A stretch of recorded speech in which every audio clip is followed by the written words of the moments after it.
kalau orang kalau menjawab pertanyaan itu termasuk bagian dari solving problem, memberikan pencerahan jawaban masalah gitu. itu kan orang kalau mau nyewa pengacara itu kan pakai per jam Bang Hotman. Mungkin kalau sama Bang Hotman per detik bayarannya mungkin. Kemudian susah orang mau jumpa pejabat. Jadi ketika Abang kasih fasilitas begitu, kemudian saya tengok Abang begitu langsung ada masalah, Abang bilang, Pak Menteri, para pejabat, tolong ini masalah. Terus Abang ngomong gitu, ada rasa takut nggak? Ada cemasnya? Sebagian besar berhasil. Sebagian besar berhasil. Saya kasih contoh, sudah banyak kasus pemerkosaan yang semula penyidikannya lambat, akhirnya sesudah saya viralkan langsung diproses. Bahkan baru 2 minggu lalu ada seorang ibu datang nangis-nangis karena putrinya yang masih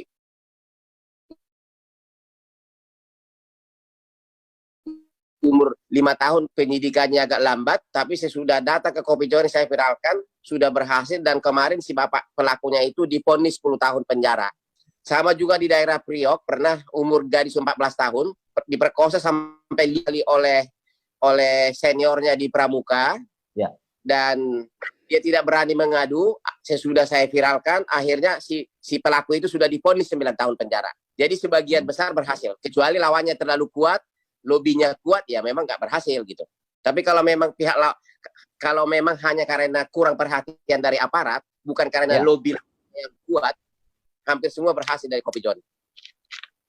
Apa sebetulnya yang Abang rasakan? Apa yang Abang cari lewat itu? Kalau untuk duit sudah ada, untuk populer sudah terkenal, untuk follower sudah berlebih-lebih.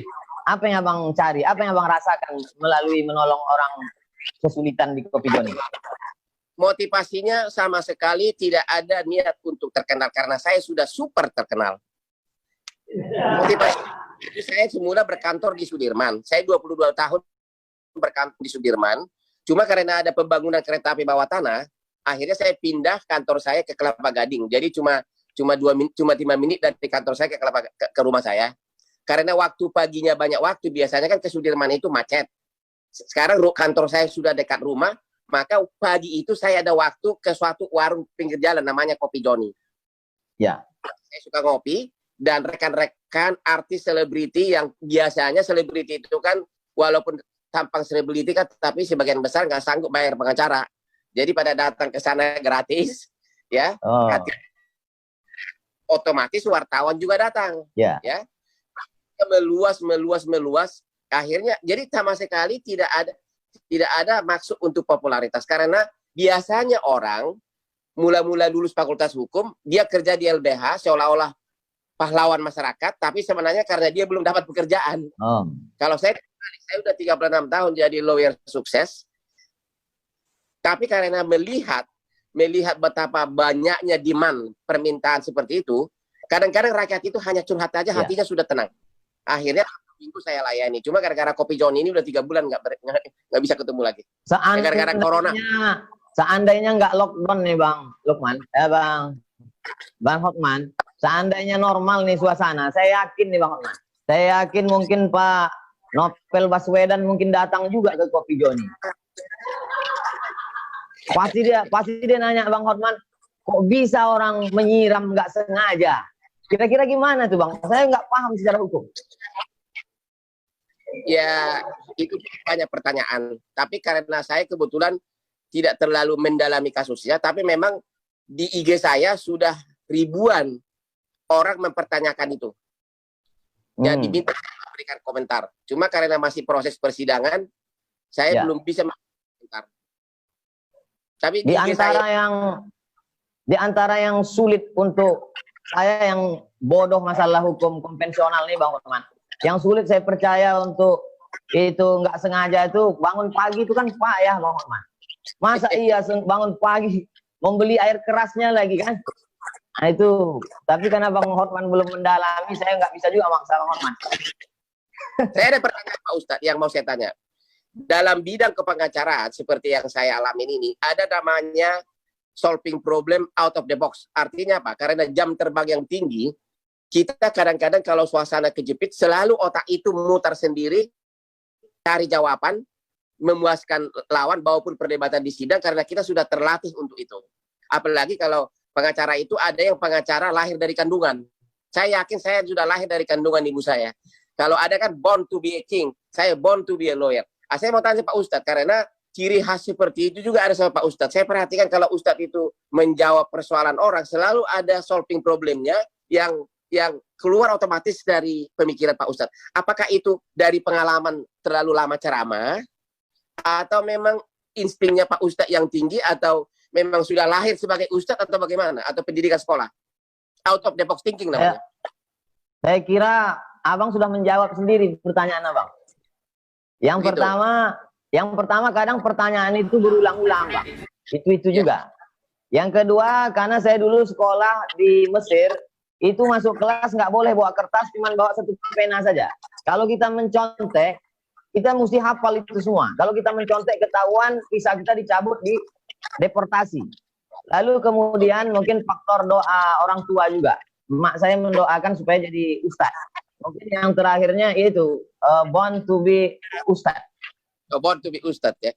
Jadi itu adalah terlatih dari selalu memakai brain ya, mengandalkan kemampuan kita. Akhirnya dia jadi tajam pemikirannya ya.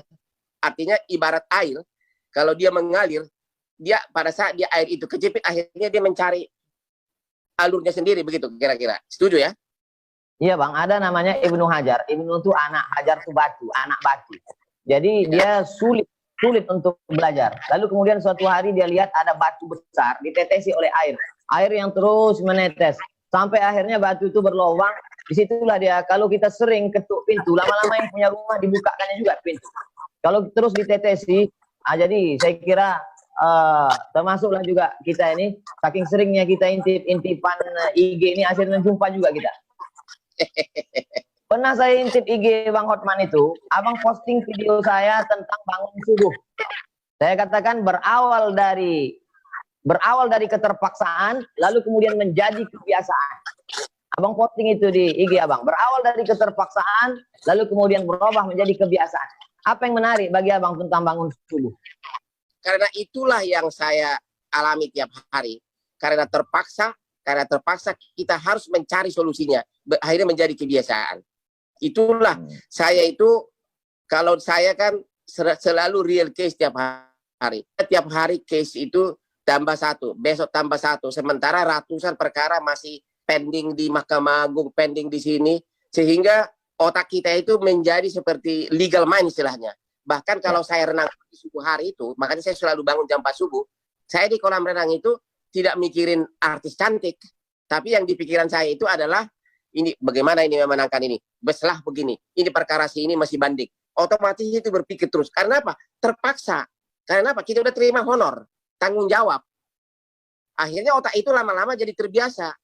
Kalau orang lain kan mikir, gimana caranya nangani ratusan perkara kayak gitu. Memang kelihatannya susah, tapi kan udah terbiasa, itu menjadi enteng. Saya juga melihat Ustadz kalau ceramah itu kok gampang benar itu menjawab pertanyaan orang. Jawabnya selalu, istilahnya bahasa Inggrisnya itu plain language. Bahasa yang sederhana tapi menggigit gitu loh. Oh. Ada satu video saya lagi Abang posting terkait tentang buaya darat. Itu yang mau saya tanya. Saya memperkenalkan ada 4 jenis buaya. Satu buaya benaran. Satu buaya cinta. Yaitu buaya cinta adalah orang yang sudah punya keluarga, punya istri, tapi punya pacar di luar, tapi tetap tanggung jawab kepada istri dan anak nomor 1.